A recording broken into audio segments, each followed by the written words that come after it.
तिमिरान्तस्य ज्ञानाञ्जनशलाकया चक्षुरुन्मिलितं येन तस्मै श्रीगुरवे नमः. Reading from the book.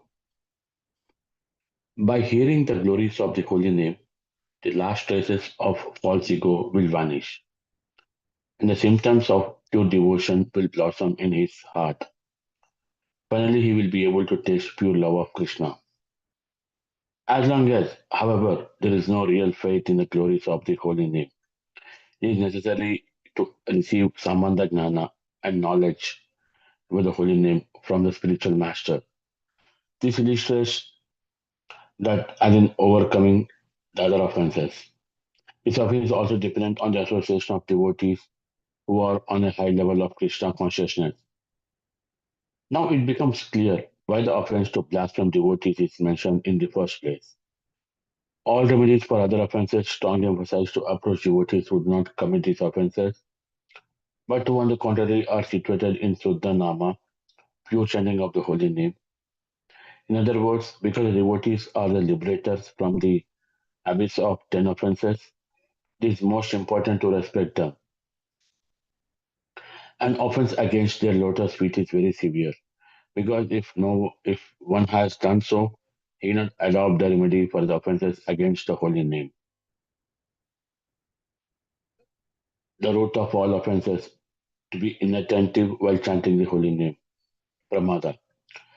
Bhaktivinoda Thakur states that inattention or distraction while chanting is the root cause of all offenses. Distraction in chanting produces a type of illusion, causing serious offenses against the holy name that are very difficult to overcome.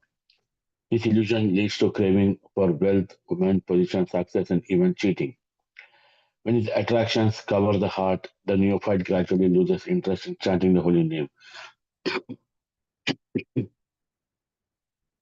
One must make a conscious effort to drive these thoughts away from the mind and diligently follow the rules of Vaishnava etiquette, Harinama Chintamani. This offense is said to be the root for all other offenses and anarthas.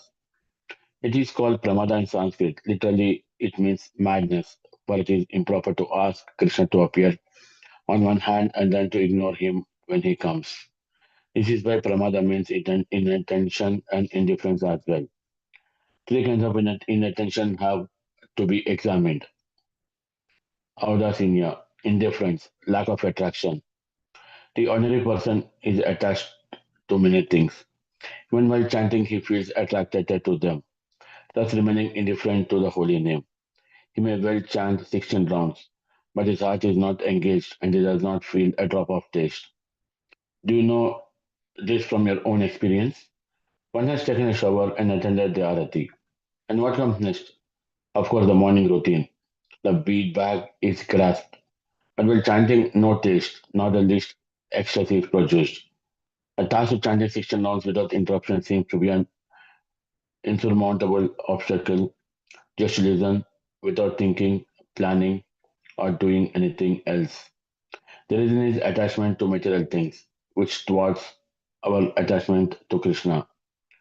How to give up this offense? If one becomes inattentive and apathic while chanting, he should immediately approach Vaishnavas who are free from material influence and chant with them.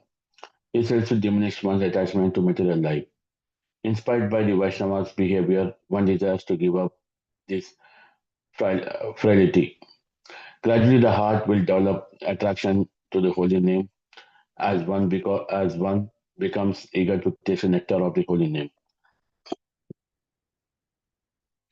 It is very helpful to see how advanced devotees communicate on chanting.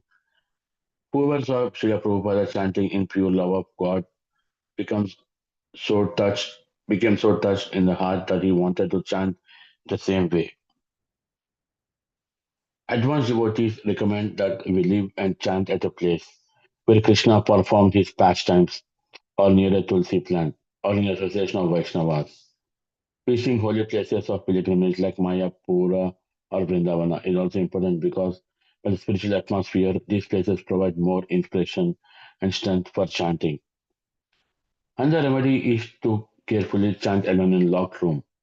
The Bhaktivinoda Thakur even recommends that inattentive chanter cover his eyes, ears, and nose to keep away from any distraction and to fully concentrate on the holy name.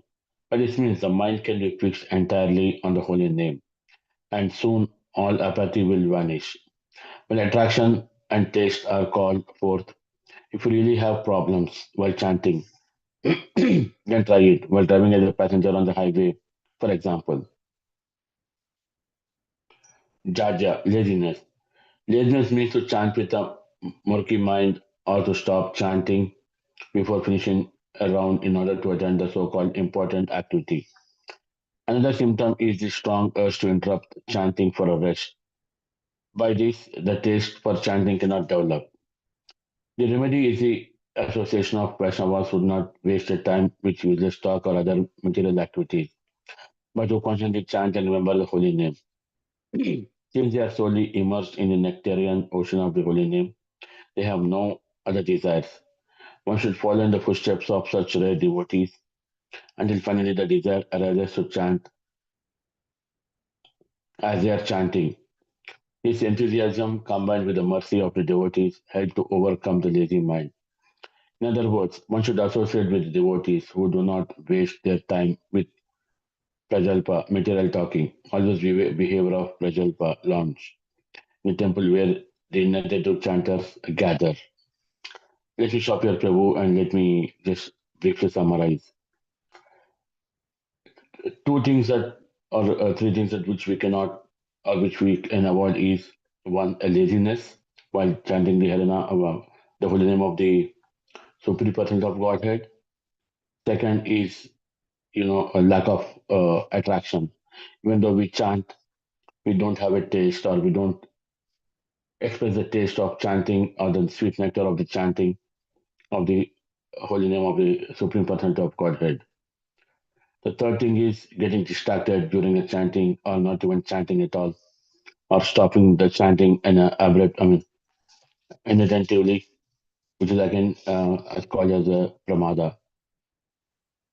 When we are chanting, it's always better to keep ourselves in a room, chant the holy name of the Lord, and make sure we are always chanting the holy name of the Lord to make it more sweet and nectar for us.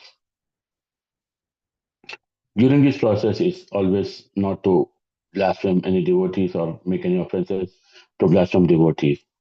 It's better to always associate with those Vaishnavas who are on the high level of Krishna consciousness and develop the attraction towards the chanting and also towards the Supreme Person of Godhead.